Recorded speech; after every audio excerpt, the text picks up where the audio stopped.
Jadi Allah sendiri itu menawarkan jual beli sama kita. Pertama ya, Allah melarang membeli, menjual Allah dengan harga yang murah. Jangan menjual Allah dengan harga yang murah. Maksudnya gini,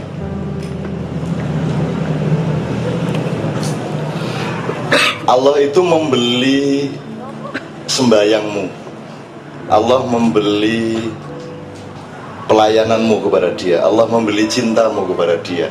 Ongkosnya adalah alam dihamparkan, ongkosnya adalah pohon-pohon ditumbuhkan, ongkosnya adalah metabolisme badanmu dilancarkan, ongkosnya adalah segala macam rahmat dan berkah alam dan manusia yang kita nikmati tiap hari.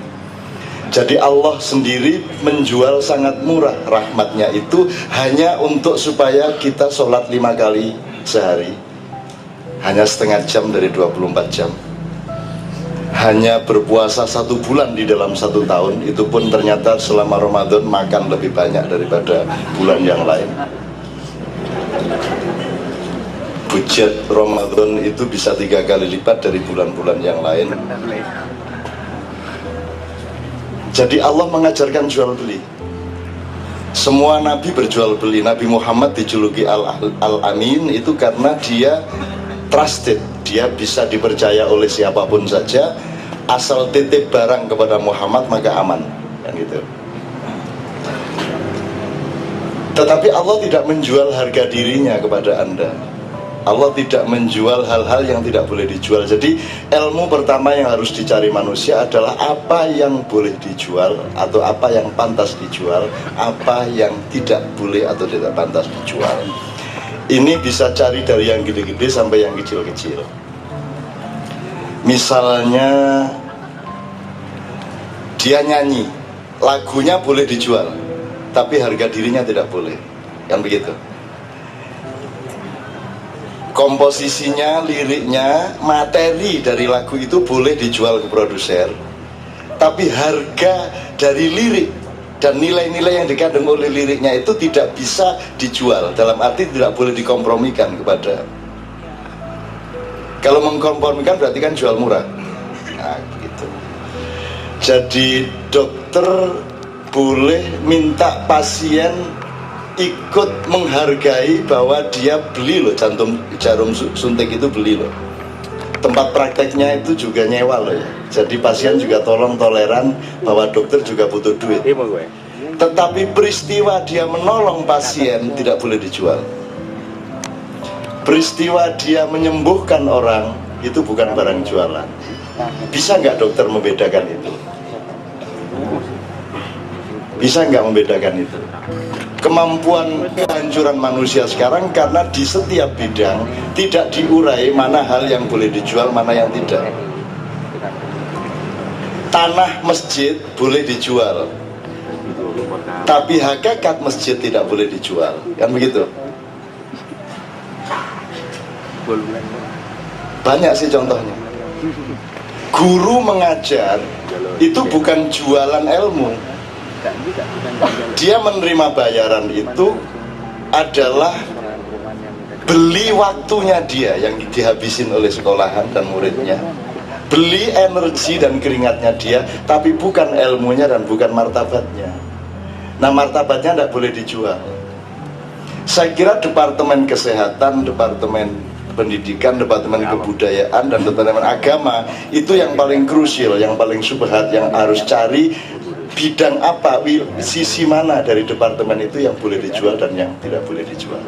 Kalau ini tidak dicari, maka kita akan hancur. Bahkan sesungguhnya kalau mau agak ekstrim dan lebih aman, BUMN kerjaannya nyariin duit dengan modal dari rakyat, karena 70% keuangan negara ini ada di BUMN, selebihnya 30% yang di konglomerat, yang di APBN dan di sektor lain itu hanya 30%. Maka hasil kerja BUMN ini kemudian diaplikasikan untuk kesejahteraan. Maka rakyat harus digratiskan kesehatannya, digratiskan pendidikannya, digratiskan ibadahnya, dan digratiskan karyanya. Jadi orang punya lagu, punya hak untuk dibayar oleh pemerintah. Yang dibayar kreativitasnya, bukan harga dirinya. Sehingga tidak cari-cari uang kemana. Jadi seniman itu punya hak untuk dibiayai negara, karena negara sudah dibiayai rakyat untuk bekerja, yaitu di Kementerian Perdagangan, BUMN dan seterusnya yang memang dibiayai rakyat untuk bekerja. Ini saya agak serius. Nah, kita sekarang sudah tidak bisa membedakan mana yang dijual, mana yang tidak. Ini saya agak repot juga nyari contohnya. Sebab saya sendiri itu hidup dengan repot seperti itu. Sampai hari ini saya tidak bisa menjelaskan kepada masyarakat kenapa saya tidak bisa ditanya, Cak, kalau mengundang sampean tarifnya berapa? Itu kan pertanyaannya tetap seperti itu sampai hari ini. Tetap seperti itu. Bahkan kalimatnya kadang-kadang agak lumayan, agak kalau misalnya, Cak, kira-kira berapa yang harus kami siapkan, dengan agak sopan lah ya. Tapi kalau sudah ngomong tarifnya berapa sih, Cak, kalau mengundang sampean, nah itu aku ini mebel ya opera. Jadi saya sampai hari ini alhamdulillah, meskipun tidak pernah berhasil menjelaskan kepada masyarakat, tapi sampai hari ini saya tidak pernah membolehkan sekretariat atau manajemen saya untuk menyebut angka kalau mengundang saya. Dan saya makin lama makin tidak mau urusan sama sekali. Sampai kemarin di Komisi Yudisial itu ada repot karena saya disuruh diskusi oleh Pak Busro, Ketua KPK. Kemudian secara formal kan saya dapat imbalan. Imbalannya harus saya tanda tangani, sementara saya tidak mau menandatangani, saya tidak ada urusan penandatanganan dan honor-honor. Akhirnya saya kasihkan ke Gandhi. Nah, mereka tidak mau menerima kalau Gandhi yang nanda tangan, itu menyalahi birokrasi, ntar kena KPK lagi.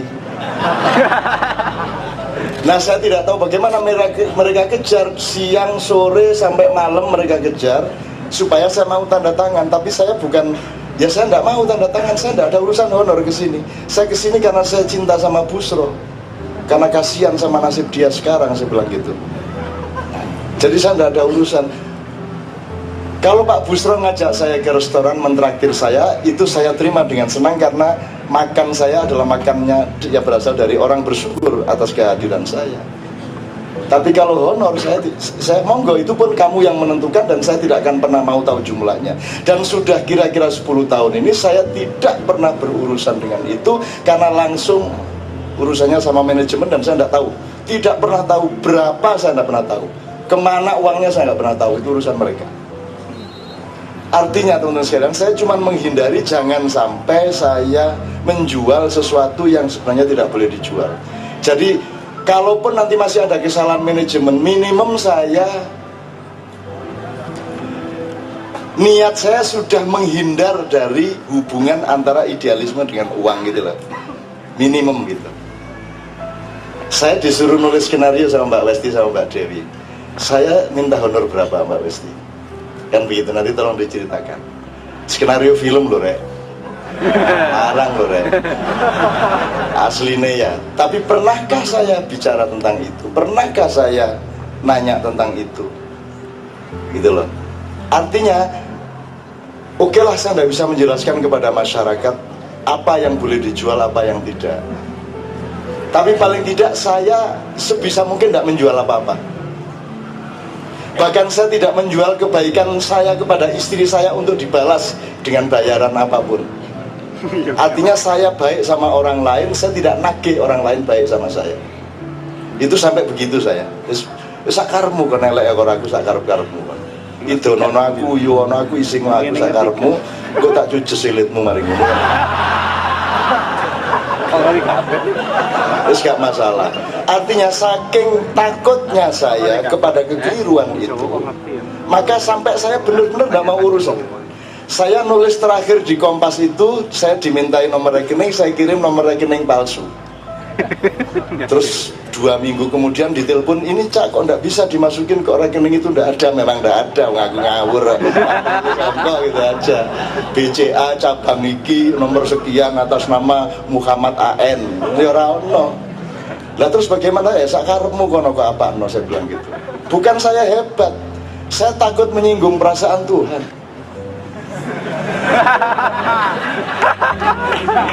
Bayangin saya mosok wong nulis dolek duit rek, ngetik sehalaman ya lumayan selawi ripis, seket, satus, ya mosok ngono rek, wong urip pisan. Nulis ya nulis, sholat ya sholat, bekerja ya bekerja. Bahkan jualan nasi pun, meskipun nanti akan dapat laba, kan nggak perlu dipikirin labanya. Yang perlu dipikirin adalah bikin nasi yang baik, bikin nasi yang sehat, berjualan dengan sopan, bertanggung jawab kepada pembeli, kan pasti dapat rezeki tanpa engkau pikirkan rezeki itu. Kan begitu.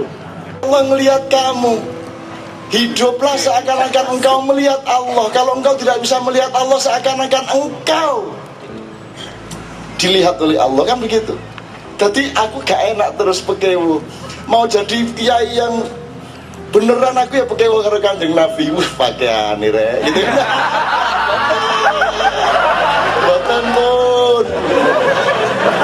Boten, ampun. Misalnya, saudara-saudara, hidup itu harus melalui 5S. Kemana ya? Terus Umar bin Khattab, ainun najib, hadis Rasul dulu baru bikin hadis sendiri. Hadis Rasul ente nggak hafal, bikin hadis sendiri. Aku sembun boten. Makanya saya ndak mau lebih terkenal dari Nabi Muhammad. Ndak boleh. Tugas kita mempopulerkan Muhammad. Jangan sampai kita lebih populer dari Muhammad. Jangan bikin majelis Rasulullah.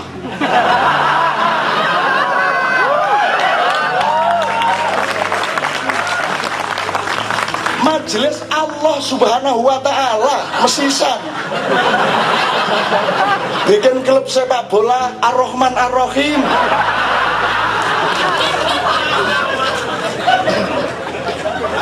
Azza wa Jalla band. Mesisan wis. Kesuwen iki. Entakno kabeh wis. Tempe penyet Israel. Pedes kabeh Israel hari ini ya. Coba wis.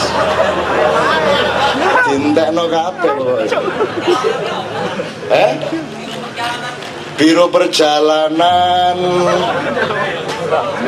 pakai paten ya buruk wis biyen buruk wis dintekno wis entek iki sesuk Gusti Allah bingung iki opo tak kei malaikat 10 dilek kabeh dilek kabeh yo opo arek-arek sembarang kok didol iki lho. Oke, saya ndak akan baik, pokoknya semua dijual, apa saja dijual murah masalahnya, betul nggak?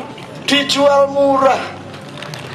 Seorang artis mestinya kalau dikontrak itu tanya ini main film apa atau sinetron apa, ya toh?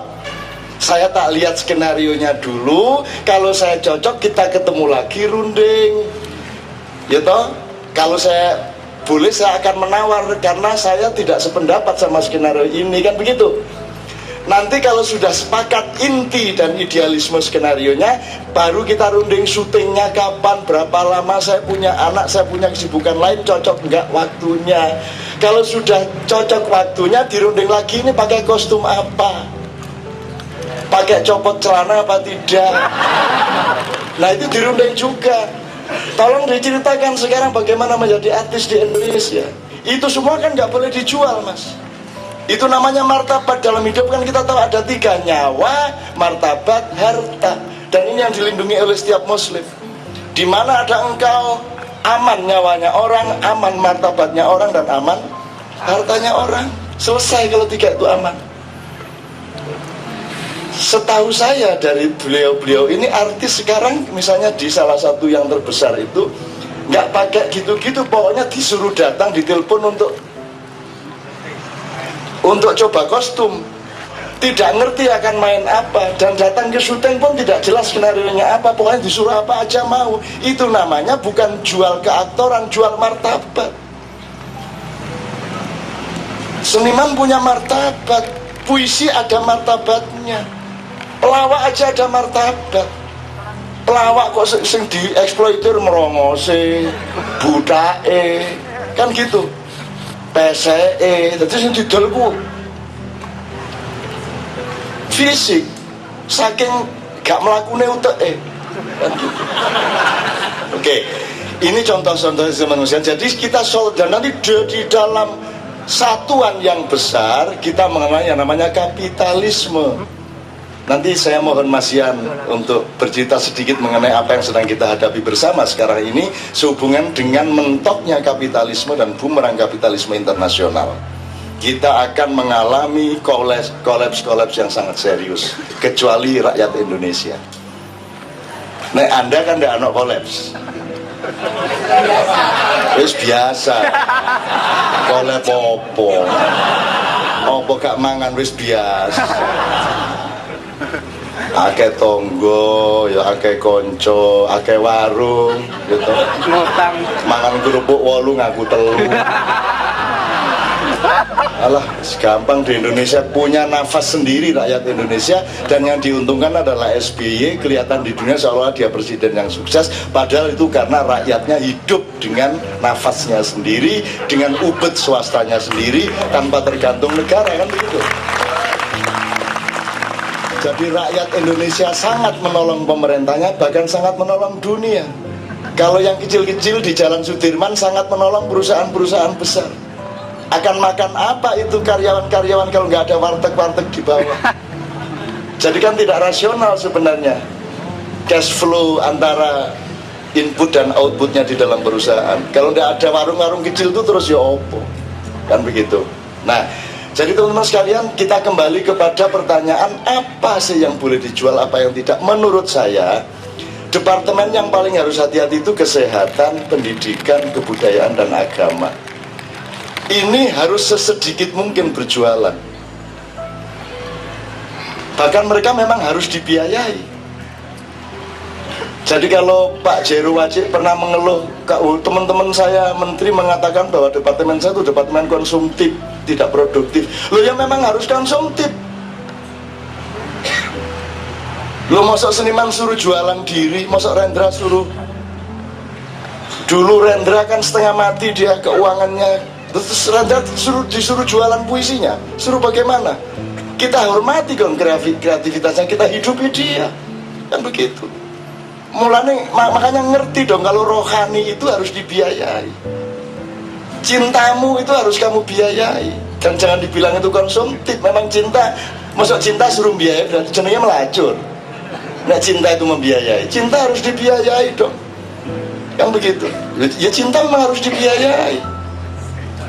Kalau mau didetail, gitu loh teman sekalian. Nah, terus kita sekarang punya ini. Sebelum Mas Yan dan Sabrang, saya mohon kita, karena beliau ini punya penyakit agak ngantuan kalau sudah larut malam, dan kita kasih ini. Tolong cerita dulu Mbak Westi, Mbak Dewi tentang film itu. Film itu kan juga apa ya? Itu yang bikin mereka bertiga sebenarnya, Sabrang sama Mbak Dewi sama Mbak Westi. Film itu yang bu film piye lah.